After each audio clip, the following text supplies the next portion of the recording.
Welcome back to Lunar Classic update today, and I've actually been just updating about Lunar Classic, but I think Lunar Classic is doing all the steps, it's taking all the progress to make sure that it actually climbs to the upside. So if you look and notice what happened on the daily time frame here, you have a beautiful reversal candles of a morning star, you have the inverted hammer being printed out, you have the green closing right here yesterday, and now today we can actually be a little bit like this, and then maybe make a doji, and then from tomorrow you start to maybe climb to the upside. So I do believe this is more and more clear as what is about to happen next. If I show you what the RSI is doing as well, the RSI is pretty much making a climb to the upside. It's actually showing that buying momentum is going on. So you do have on the daily a regular bullish divergence. So the prices are sideways. The movement is to the upside. I like it. I totally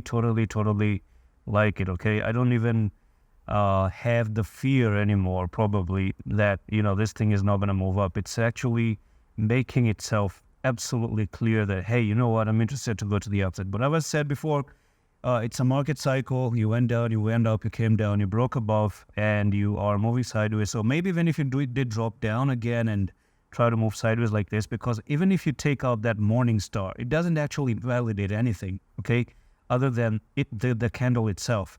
You may actually still come down here and continue to move sideways like this, and that will still be normal, okay, until you don't try to go back up again in the future. But I do hope that this is where things start to pick up and go back up. And that's all for the video. I'm going to the next round office.